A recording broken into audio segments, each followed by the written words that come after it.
When I asked my braider how to maintain these synthetic boho knotless braids, she told me to do nothing. But when you do nothing, you get this. And I have realised after having these knotless braids for a couple weeks now that you have to maintain them. And I wanted to share with you guys what has been working for me. I did consider getting human hair knotless boho braids, but the pricing was pretty up there for me. And I've actually never had knotless boho braids before, so I just wanted to try them out first. And so I wanted to share this information for any of you guys who are in the same situation as me. You got synthetic boho braids, knotless boho braids, and now you're wondering what to do with them. I have fine low porosity hair. So when I wear braids, I always do my best to keep my hair in the braids as moisturized as possible. It really helps to reduce breakage for me. So I spritz my hair with water with a leave-in, a little bit of leave-in in the water daily, actually twice a day. So in the mornings before work, I'll spritz my hair, and then before bed. So I spritz all of it from top to bottom. And then I try to detangle with my hair. I find it easiest to detangle if I split it in parts, and I'm able to kind of work my way through it. I find that this does take some time. It's not super quick, and I do try to take my time with it just because I don't want to pull my natural hair. I don't want to tug too hard or rip my natural hair. So I do take my time, and I would recommend that you guys do too. If you are somebody who has high porosity hair, that means like your hair is more easily moisturized, then you might not need to spritz your hair as often as I do. If you are unsure, then spritz away.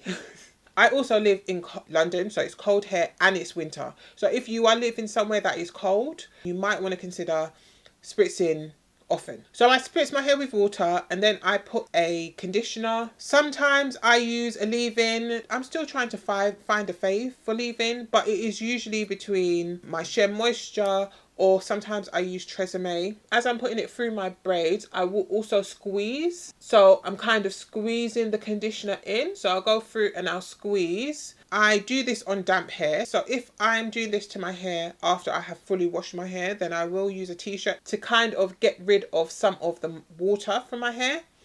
And then I will put the conditioner on, squeeze it, and then I will put some kind of oil. I usually use coconut oil just because I really enjoy coconut oil and it's a bit lighter. Then I start going through each section and separating the curly hair from the braid. So separating along each braid, and sometimes I will actually have to cut some knots. I do find with this synthetic curly hair that it is fairly easy to get knots. And so I do find that I am dusting.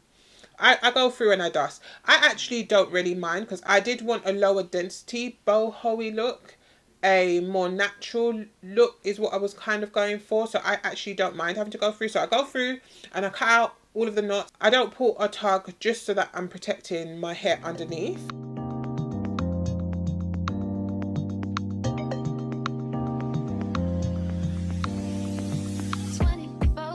Then I go in with a foam. This foam was very nicely gifted to me from a friend. I actually I didn't buy this myself. My friend gave it to me, but I really like it. I will link it down below. If I am having trouble detangling, I will add some foam. I find that it makes it a bit easier to make my way through each section.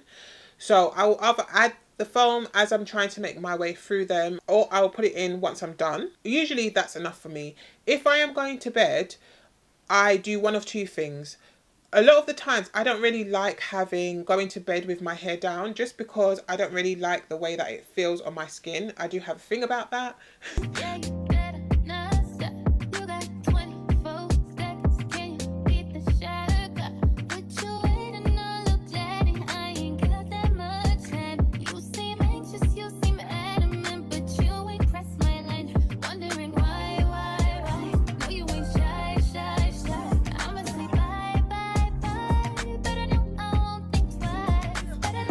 So sometimes I will either put it in a bun at the top of my head and put in 2 twists and then wrap it round and then put my bonnet on. This is easiest to do when my braids are a bit older, just because sometimes I do get some tension at the top of the braid if they are newly braided. So this isn't something that I do when my braids are fresh. Maybe when my braids are a couple weeks old, then I can do this.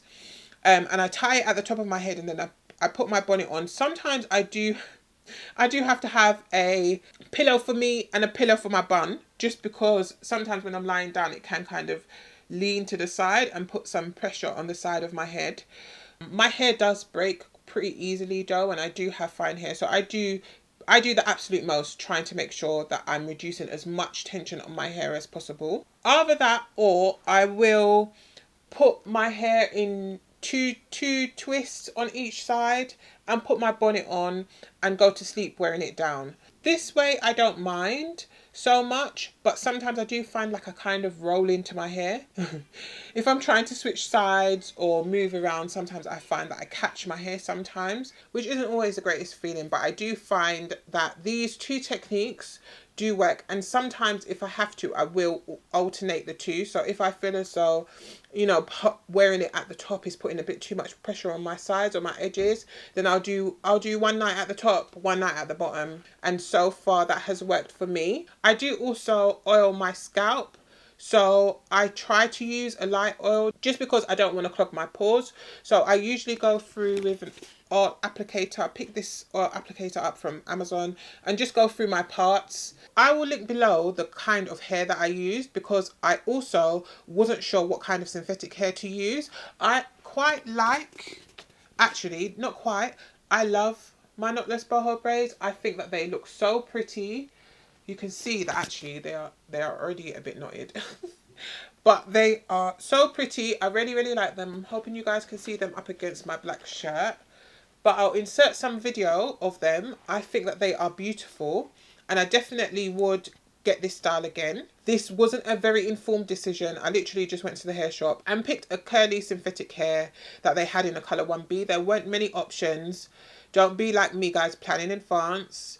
And when they first completed my hair, the curls were actually pretty full. There was quite a lot of it. So I definitely think if you are picking up this kind of curl, that you can tell your braider to go easy on the amount of hair that they use, unless you want a look that's super full. I would suggest asking the braider to go easy on the amount of synthetic hair they use. So I hope you guys have found these tips helpful. If you have any other questions around how to maintain boho knotless braids, do let me know down in the comments. I'm happy to do a more in-depth video on how I maintain my braids, especially as somebody who is really focused on the health of my hair. Thank you so much for watching, and I will see you in my next one. Bye bye.